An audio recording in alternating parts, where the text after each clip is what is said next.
Well students, आज के lecture में हम लेने जा रहे हैं ट्रेंड्स या फिर variations in properties of elements in the periodic table. कुछ प्रॉपर्टीज जो हैं जनरल पीरियोडिक टेबल में हॉरिजॉन्टली और वर्टिकली किस तरह से चेंज होती हैं, वेरी करती हैं, उनके ट्रेंड को हम पढ़ने जा रहे हैं।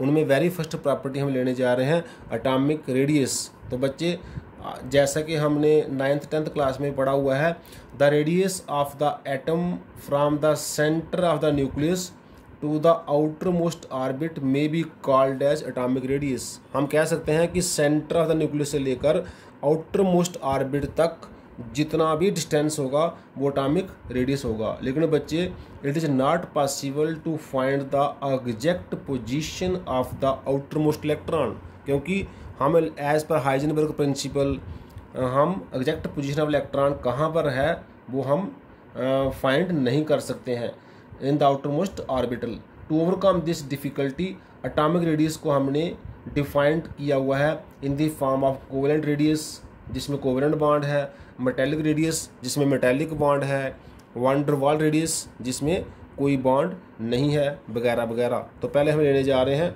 What is covalent radius. तो बच्चे, ये क्या होता है? It is 1/2 of the distance between the nuclei of two covalently bonded atoms of the same element. जैसे क्लोरीन है, उसमें क्लोरीन क्या, उसमें कोवेलेंट बॉन्ड है, तो दोनों साइड Cl में कोवेलेंट बॉन्ड है, सेम एटम होगी। हम Cl और Cl का बॉन्ड डिस्टेंस देखेंगे, उनकी न्यूक्लियस के बीच में डिस्टेंस देखेंगे, उसका हाफ करेंगे, वो एक Cl का कोवेलेंट रेडियस हो जाएगा। जैसे bond distance between the nucleus of the Cl2 covalent bonded में क्या है, 198 पिकोमीटर है, उसका हाफ हो गया 99 पिकोमीटर। देयरफॉर हम कह सकते हैं covalent radius of Cl is 99 picometre. Next is बच्चे मेटेलिक रेडियस। मेटल्स के लिए नाम से पता चलता है 1/2 of the internuclear distance separating the metal cores in the metallic crystal. Metallic crystal में दो एडजेसेंट एटम की न्यूक्लियाई में जो डिस्टेंस होगा उसका हाफ करेंगे, वो मेटेलिक रेडियस हो जाएगा। जैसे distance between adjacent copper atom जो कॉपर के न्यूक्लियाई हैं उनका देखा गया है 256 पिकोमीटर।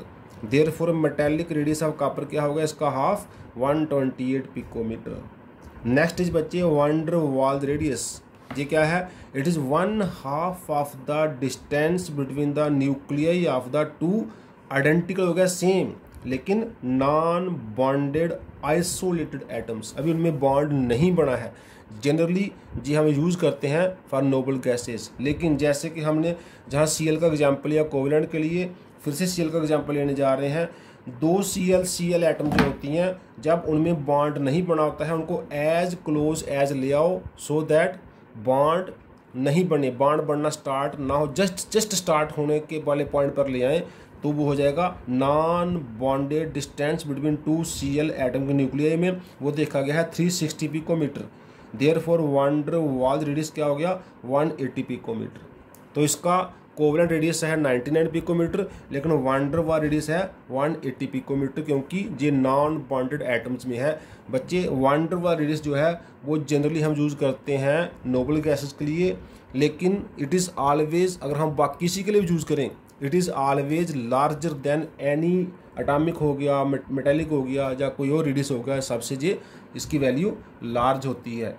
तो जनरली हम आगे इसको ट्रेंड डिफाइन करने के लिए कोवेलेंट रेडियस या फिर मेटेलिक या वान डर वाल सेपरेटली नहीं बोलेंगे, हम टर्म यूज़ करेंगे एटॉमिक रेडियस। वो हमने कॉमन सेंस की बात है, अगर Cl की बात होगी, ऑक्सीजन की बात होगी, नाइट्रोजन की बात होगी तो वो कोवेलेंट रेडियस होगा, अगर मेटल्स की बात होगी मेटेलिक होगा, अगर नॉन बॉन्डेड एटम की बात होगी तो वो वान डर वाल रेडियस होगा। But we use the term atomic radius generally for all type of radii.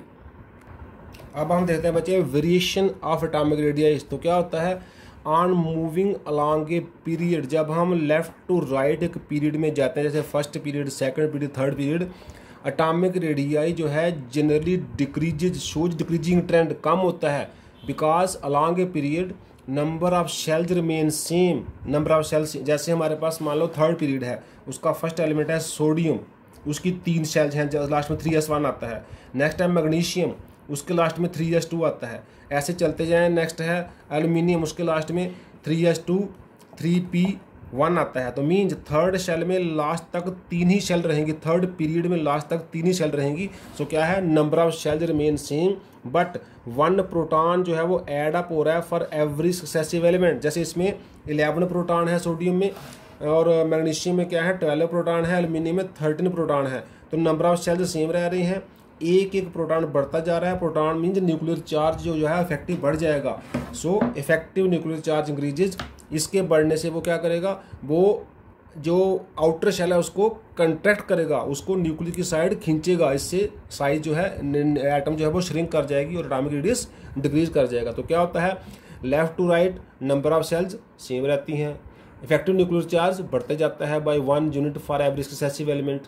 वो न्यूक्लियस जो है आउटर सेल को कंट्रैक्ट करती है, उससे एटम छोटी हो जाती है। इस तरह साइज जनरली डिक्रीज करता है फ्रॉम लेफ्ट टू राइट। जैसे सोडियम से मैग्नीशियम का साइज छोटा होगा, मैग्नीशियम से एल्यूमिनियम का साइज छोटा होगा एंड सो ऑन।